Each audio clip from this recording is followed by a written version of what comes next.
botar Jesus até a prova. E ele chega para Jesus e faz uma das maiores perguntas que todo ser vivente, todo ser humano nascido de mulher deveria fazer essa pergunta e deveria procurar uma resposta para essa pergunta, porque essa pergunta ela é a pergunta mais importante que um ser humano pode fazer e pode obter uma resposta. Essa pergunta é a mais importante para a vida de qualquer ser humano. O que eu faço para herdar a vida eterna? O que eu faço? Seria até bom se nós pudéssemos fazer alguma coisa. A gente fazia aquilo que mandava-se fazer e estaria resolvido o problema, estaríamos salvos. É claro que os ricos iam fazer com mais facilidade, mas o apóstolo Paulo ele diz que nós somos salvos pela graça, por meio da fé, não por meio da obra, para que nós não gloriamos em nós. Louvado seja o nome do Senhor. Então nós somos salvos pela graça, pelo favor que nós não merecemos, e é um dom de Deus. Isso não vem de nós para que nós não gloriamos. Nós não podemos fazer nada para ser salvo. Mas ele pergunta isso para Jesus: o que eu devo fazer para ser salvo? Porque ele conhecia a lei de Moisés, ele conhecia ali tudo que Moisés falava ali. Ele era perito, ele examinou um dia direitinho e perguntou e aguardou uma resposta de Jesus. E Jesus perguntou para ele: o que está escrito lá na lei? Como que você interpreta? Como que você lê? E ele falou: amarás o Senhor teu Deus de todo o teu ser, todo o teu entendimento, toda a tua força, todo o teu coração, e ao teu próximo como a ti mesmo. E Jesus disse para ele: que beleza, você respondeu certinho, vai e faz isso. Mas ele não ficou satisfeito, quis tirar um sarro com Jesus, e ele pergunta: e quem é o meu próximo? E Jesus então ele conta uma parábola. Jesus cada parábola bonita que tem na Bíblia Sagrada, né? Toda parábola ela é rica em detalhes, ela é rica em palavras que fazia qualquer pessoa que não entendesse o reino de Deus, que não entendesse da Bíblia, as pessoas entendiam. E às vezes a palavra, como era complicada, Jesus esmiuçava e explicava melhor, e todo mundo entendia, regozijava, se alegrava. E Jesus então conta uma palavra, ele joga uma luz no que ele disse: o que é, quem é o meu próximo, quem é o meu próximo? E Jesus então falou: olha, havia um homem de Jericó, de Jerusalém para Jericó, e ele foi atacado por salteadores, e saltearam e deixaram ele quase morto. Então passou um sacerdote, viu aquele homem caído e passou longe. E depois passa um levita também, da mesma maneira, olha para aquele homem caído, olha para aquele homem ali quase morto e passa longo. E vinha um samaritano também, quando olha para aquele homem, ele vai àquele homem, ele tem compaixão daquele homem, ele pega aquele homem, passa azeite e vinho em sua ferida, ele faz um tratamento naquele homem, bota aquele homem em sua cavalgadura e vai com aquele homem até uma hospedaria e pede para cuidar daquele homem, e ele indeniza aquele pessoa que vai cuidar do homem, e se passar alguma coisa, ele vai restituir aquele homem que cuidou daquele que estava meio morto. E ele explica, Jesus explica a parábola tão bem, depois ele pergunta ao doutor da lei: qual desses foi o próximo daquele homem? E o doutor da lei, de imediato, ele entendeu tão bem, que ele falou assim: foi aquele que usou de misericórdia. E Jesus falou assim: vai, faze o mesmo e terás a vida eterna. Vai e faz o mesmo e terás a vida eterna. E num dia como hoje, como nós trazemos a memória, a morte de Jesus Cristo, nós trazemos também essa pergunta, né? Embora nós já sabemos, mas talvez poucas pessoas, né? Jesus, ele tem tanto admirador e tem tanto seguidor, e talvez muitas pessoas não sabem qual o significado, né? Você já parou para perceber a morte sangrenta, a morte cruel, a morte humilhante que Jesus teve por nós? E o que nós fazemos? O que nós fazemos para Jesus? Para nós, pelo menos, ter em mente um agradecimento, porque Ele morreu para nos dar justamente a vida eterna, para nos dar uma eternidade no reino que Ele fez. O que nós fazemos para Jesus? Uma vez na faculdade foi dito isso. Perguntaram ao professor, para ser salvo é só crer, né? Crer no Senhor Jesus, né? Aquele que crê e for batizado será salvo, é só crer. Creu e foi batizado, está salvo. E o professor tão esperto, ele falou: você sabe qual é o significado da palavra crer? Quem crê, obedece. Aleluia. Quem crê, respeita. Quem crê, venera. Quem crê, adora. A palavra crer é acreditar. Se você acredita que Jesus morreu por você, tem que haver uma resposta da sua parte em relação a essa morte. Vejam a figura que Jesus usa na parábola. Um sacerdote. Por que Jesus usa um sacerdote e um levita? O sacerdote era responsável pelo sacrifício no templo. Um levita era responsável pela adoração no templo. E ambos vêm e passam longe, passavam no campo. Eles só olham assim, passam longe. E Jesus traz a memória também do samaritano. Sabe quem era o samaritano? Era o lixo. Era pessoa desconsiderável, era pessoa que não viviam em sociedade com o judeu. Mas esse samaritano é o que passa, olha, tem compaixão. Ele tem compaixão. Sabe o que é compaixão, irmãos? Compaixão não é algo externo, não. É algo que arde aqui no coração para nós fazermos o bem, fazer o que agrada a Deus. O que agrada a Deus. Você, para alcançar a vida eterna, você não precisa só levantar sua mãozinha: eu aceito Jesus e pronto, está acabado, não. O apóstolo Paulo falou em sua carta, escreveu em sua carta aos Gálatas, que Cristo, ele precisa ser formado em nós. Nós precisamos ter compaixão. Mas eles não, eles tinham até o que nós temos. E o que Jesus teve também, obrigação religiosa. Nós temos obrigação, e mesmo assim até mal. Nossas obrigações religiosas, viu o culto, né? Nós estamos aqui hoje para adorar a Deus, né? Nós damos dízimos, entregamos o dízimo, nós ofertamos na casa do Senhor. Isso são as nossas obrigações religiosas. E Cristo formado em nós, e a nossa compaixão, a nossa misericórdia?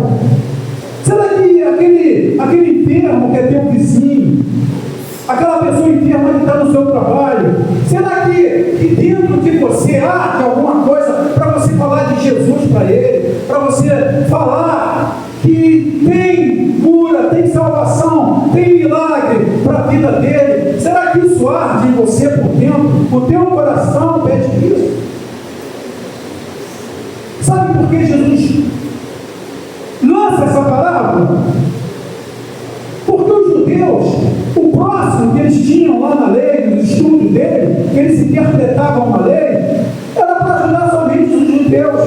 Samaritanos, essas pessoas que viviam de longe, não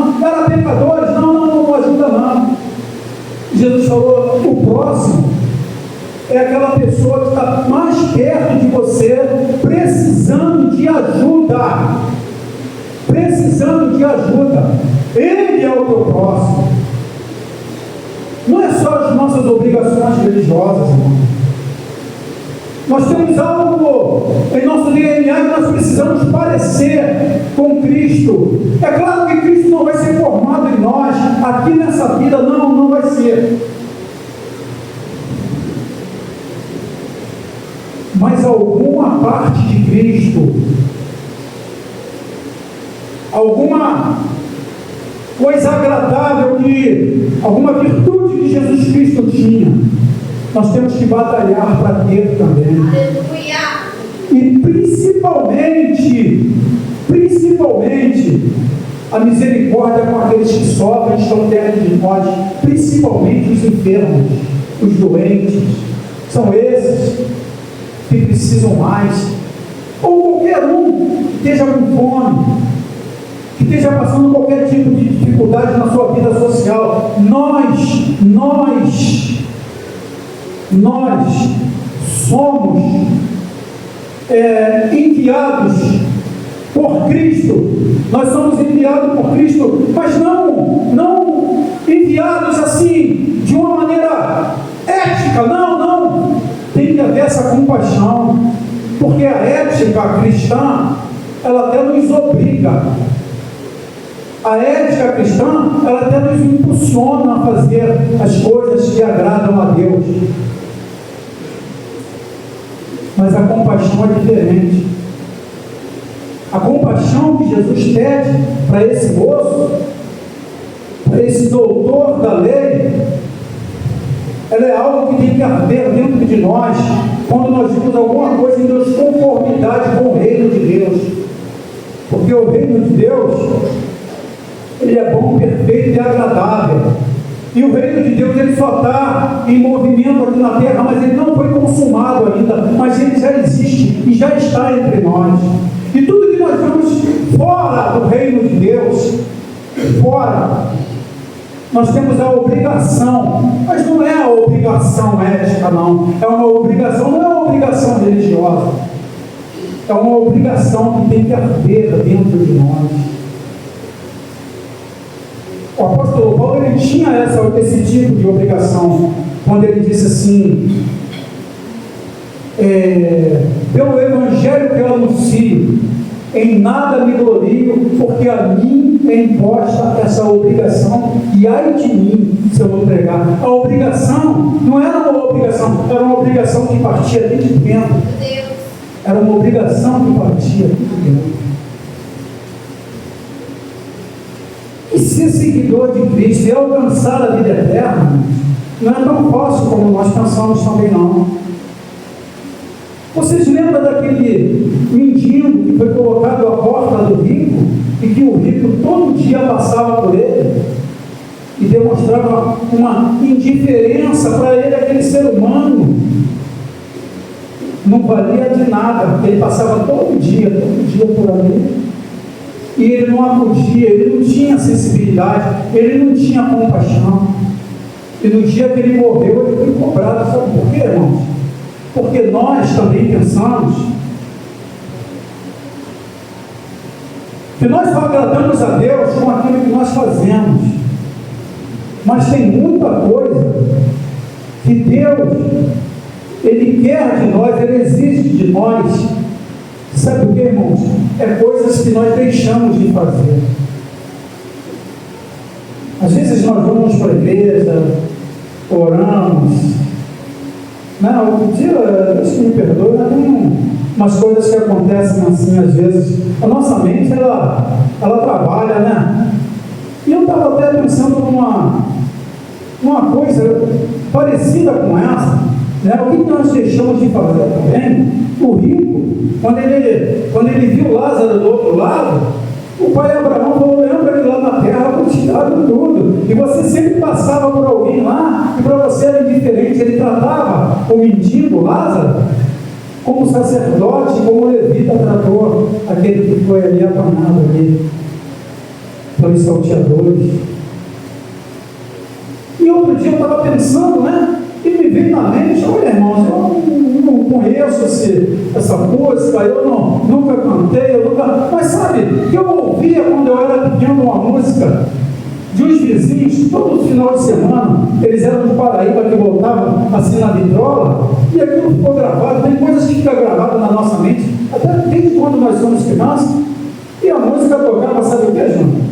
Não adianta ir à igreja, rezar e fazer tudo errado. E veio isso na mente, eu falei, rapaz, pelo amor de Deus. Mas é verdade, irmãos, é verdade.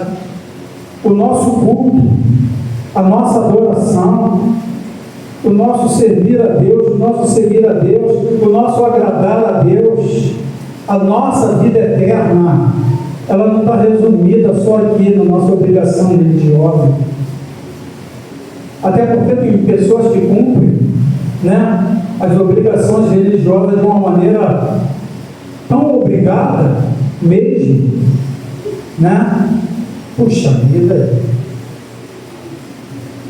R$300 vou ter que dar lá. Pô, podia fazer tanta coisa, mas vou ter que dar lá.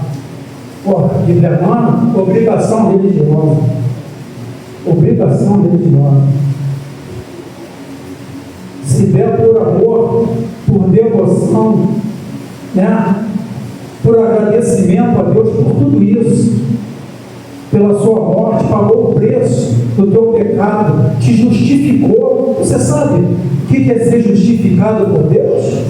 A morte de Jesus te trouxe isso. Inferno nenhum, demônio nenhum, ninguém pode te chamar de pecador. Você é justificado. Sendo, pois, justificado por Deus, temos paz com Deus. Temos paz com Deus. Nós somos justificados. Você é justo. Ah, você é pecador. Eu não sou pecador. Eu sou justo. Jesus pagou o preço do meu pecado e me alegou. E eu sou justo. E é isso que eu vim fazer aqui nessa noite. Eu vim trazer a memória em agradecimento à vida, à morte, à ressurreição de Jesus, esse sofrimento, essa humilhação que Ele passou para me tornar justo, e para mim, depois dessa vida aqui, herdar uma eternidade com Ele. Eu vi há pouco tempo um cantor falar, quando eu chegar lá em cima, eu vou querer muito saber de Deus, saber com Ele, por que essas coisas acontecem? Minha filha tão nova morreu. Eu falei, coitado, alguém tem que falar para ele como é que ele vai chegar lá. Ele está pensando que ele vai morrer, vai chegar logo a bater um papinho com Deus. E você que está aqui essa noite, você que aceitou a Jesus como seu Salvador, e você que sempre traz à memória essa morte de Jesus Cristo em teu favor, você é privilegiado, você é rico, você tem uma herança grande que Jesus te deu através disso aqui que nós vamos fazer hoje. Mas lembre dessa mensagem de hoje, você precisa aguçar o seu sentimento interno de compaixão com aqueles que sofrem, Sabe, irmãos,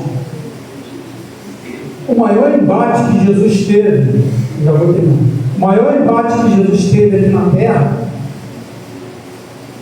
foi em acudir aqueles que sofrem, aqueles que eram marginalizados pela sociedade, os leprosos, os doentes. E o que ele tinha de maior dentro dele era essa compaixão, era essa dor que ele sentia. Tantas pessoas que corriam até Jesus e falavam, Jesus, tem misericórdia de mim, minha filha está em casa endemoniada. O cego falou, filho de Davi, tem misericórdia de mim. Foi uma das coisas que Jesus mais tinha quando ele era 100% homem nessa terra, misericórdia pelos que sofrem, por todos os que sofrem. Quando alguém não pedia, ele se encontrou com uma mulher, uma viúva que já tinha perdido seu marido, e ele ia enterrar o seu único filho. E ela nem teve tempo de pedir para Jesus. Quando encontrou com ela, o texto diz que ele teve íntima compaixão. Ele não teve uma compaixão, ele teve além de uma compaixão, uma íntima compaixão. Compaixão é quando você sente, sim, alguma coisa por aqueles que sofrem, mas a íntima compaixão é você sentir a mesma coisa que aquela pessoa está sentindo. Jesus conseguiu, Jesus sentiu a mesma coisa que aquela viúva estava sentindo. Perdi meu marido, perdi meu único filho, e Jesus estava sentindo. E foi essa mesma coisa que ele sentiu por mim e por você, quando ele se entregou nessa cruz para morrer. E ele quer isso de você. Ele quer que hoje você estenda o seu olhar mais para o lado e acuda aquele, e venha acudir aquele necessitado, quer esteja em declínio em seu casamento, quer esteja desempregado, quer esteja enfermo. Qualquer sofrimento que você tiver apresentado até você, amanhã deve apresentar algum sofrimento até você. E Jesus quer que você seja imitador dele, tendo compaixão por aqueles que sofrem. Principalmente aqueles que sofrem. É esse o teu próximo. É esse que é o segundo mandamento. Que amar a Deus nós amamos. Mas o segundo é esse. Ah, mas e eu? E eu? Não se preocupe com você. Não se preocupe com você. Porque de você, Deus cuida. Eu estarei convosco todos os dias até a consumação do século. Você, Deus cuida. Amém? Então vamos trazer a memória e vamos nessa noite dar uma resposta para Deus, que nós não somente levantamos a nossa mão como um sinal para aceitar a Jesus, mas que nós somos seguidores dele, que nós estamos formando Cristo em nós, até o dia de nós formarmos ele completo, que vai ser aquele dia que nós vamos receber um corpo ressurreto, e ali nós vamos ter a mente. Deus abençoe cada um de nós e vamos trazer a memória, sim, essa morte de Cristo em nosso favor, e vamos agradecer a Deus e vamos sempre, cada dia mais e mais, buscar essa formação de Deus, essa formação de Cristo em nós. Amém? Deus abençoe a todos. Glória a Deus.